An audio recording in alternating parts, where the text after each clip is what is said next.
I think I have it all set up right. All righty, let's roll on into it, see how it goes.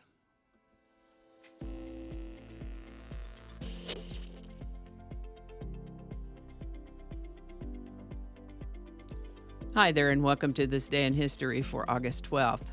August 12th is the 224th day of the year in the Gregorian calendar, 225th in leap years, with 141 days remaining to the end of the year. This time of year is typically the peak of the Perseid meteor shower. Today's word is multivocal. Spell check keeps wanting to change it to multifocal, but it's multivocal. As with univocal, this one is pronounced multivocal rather than multivocal. Multivocal is an adjective that means signifying many things, having multiple meanings, having many or different meanings of equal probability or validity. The term multivocal refers to having multiple meanings or interpretations. When something is multivocal, it can be understood in different ways depending on the context, which often makes life interesting, doesn't it?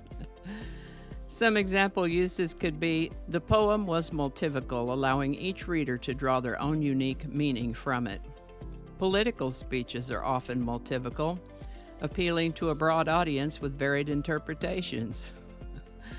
The symbol of the dove might be multivocal, representing peace to some cultures and purity in others. Pretty much if a word or a phrase can be interpreted in more than one way, multivocal. Interestingly, for multivocal, I was easily able to find the definition for it, not so much in the way of etymology.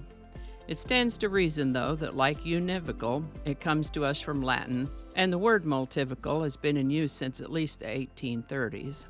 Multivocal. Today's word multivocal was suggested by YouTube viewer @TRamsire. Thanks, Teresa. And if you have a word you'd like to see in this Word of the Day segment, drop it in the comments. We'll get it on the list. And with that, this is the birthday of controversial Russian occultist, philosopher, and author Helena Blavatsky, born August 12, 1831.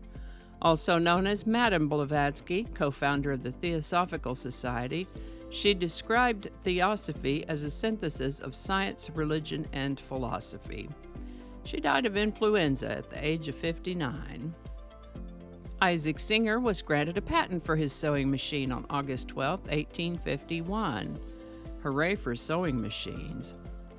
We've had occasion to mention Katherine Lee Bates a few times in these episodes, and one not too long ago.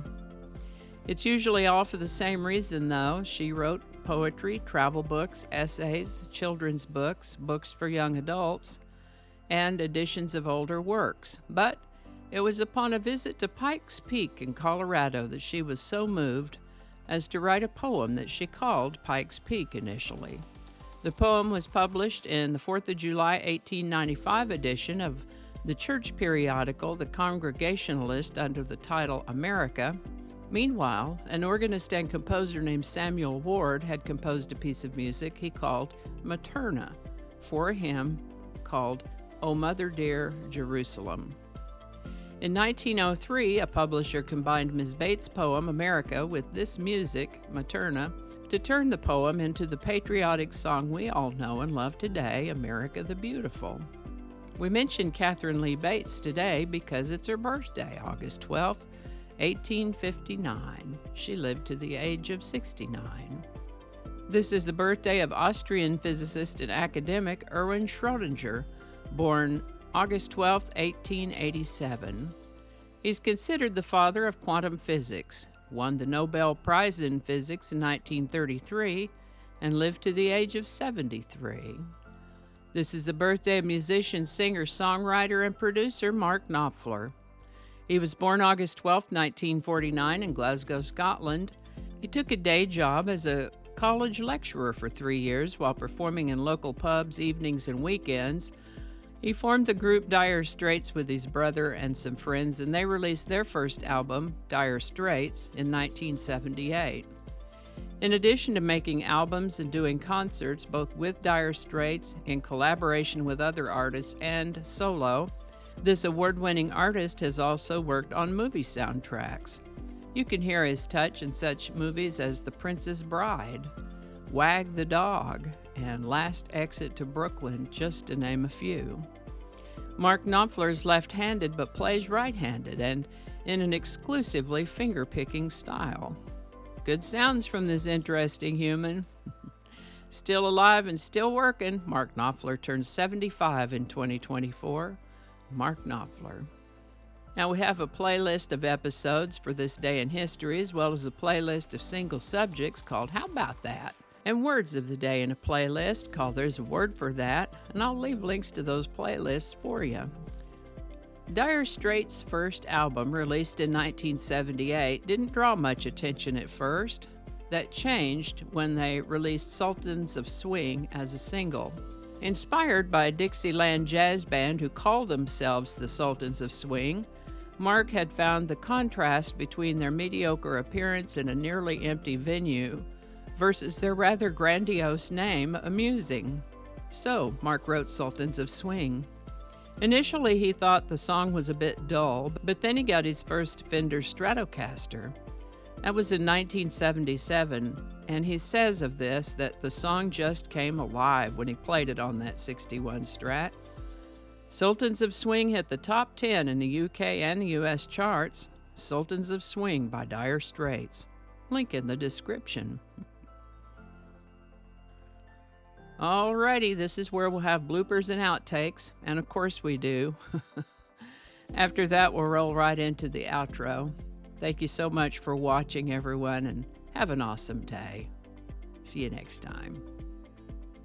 Don't be moving stuff around that doesn't need to be moved around. Okay, what day is it? It's the 12th. Okay, hold on. 1, 2, buckle my shoe.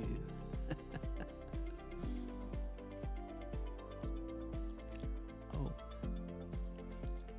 what the heck? What is that? Okay. No, we don't need to do that. Okay. Today's word is Today's word is multivocal. Multivocal. As with univocal that we had the other day, as with univocal, this one is pronounced you. I think that was on. I learned how to sew on a Singer treadle machine out at my Grandma Susie's when I was a kid.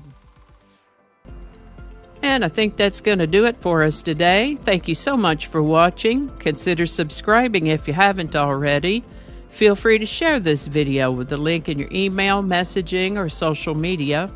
If you enjoy this series, you can check out the playlist that contains these videos. I'll put a link to that in the description. That description lives on YouTube, so for other platforms, I'll include a link to my blog page called No Really. You can also find me on Rumble, BitChute, and Odyssey. All those links in that description. Alrighty, that's all I can think of right now. Thanks again, and I'll see you next time. Alrighty, back to work. I think we got it this time.